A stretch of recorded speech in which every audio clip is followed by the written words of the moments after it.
ને ત્યાં જઈને માંગું નાખી આવી.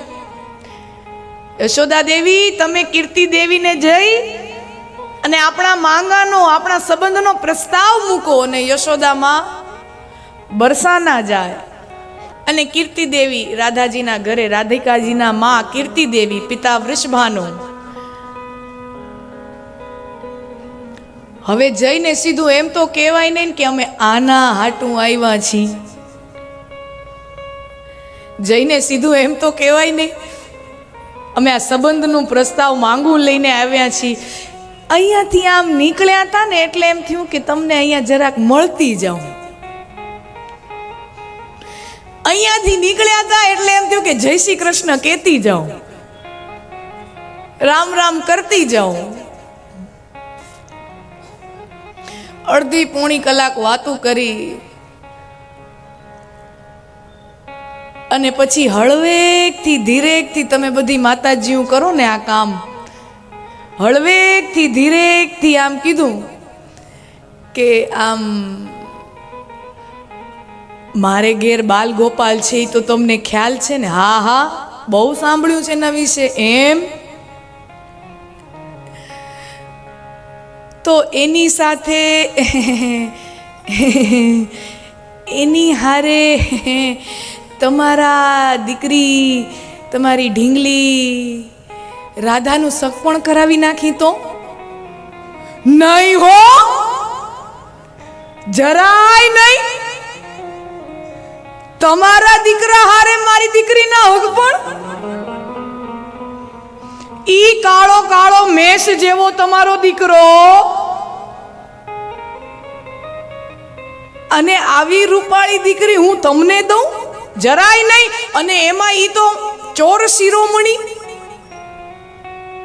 ચોર શિરોમણી. કીર્તિ દેવીએ કહી દીધું તમારો દીકરો તો ચોર છે.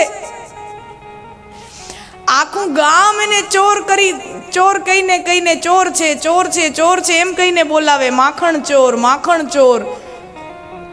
એવા ચોર શિરોમણી હારે મારો દીકરો ન પરણાવ, મારી દીકરી ન પરણાવ.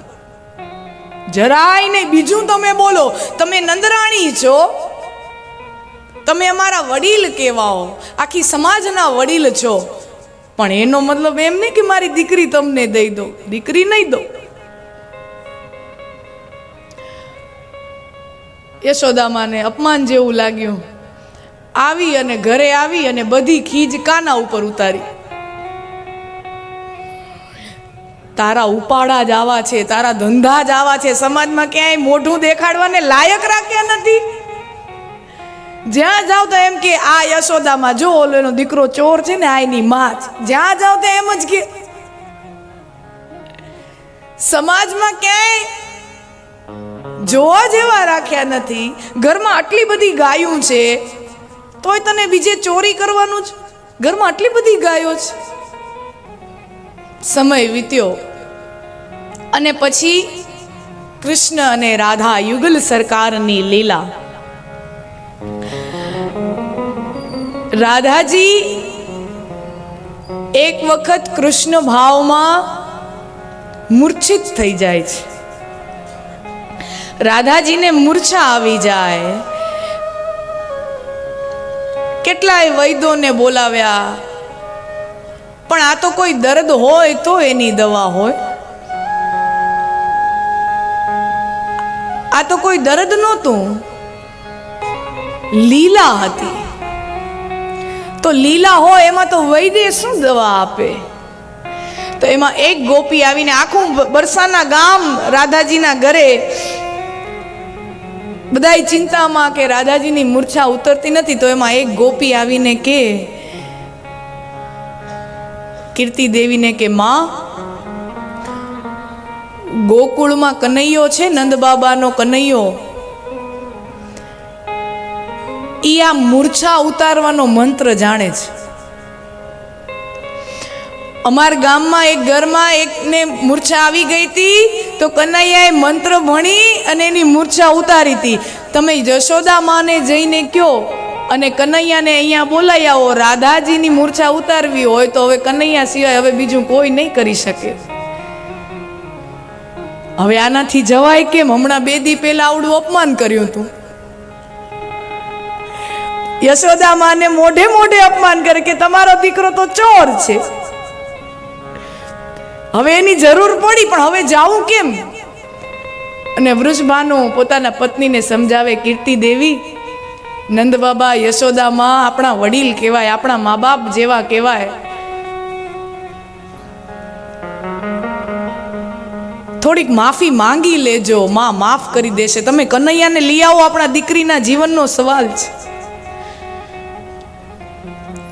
યશોદામાને ત્યાં જાય કીર્તિ દેવી, અને હવે જીભ કેમ ઉપડે?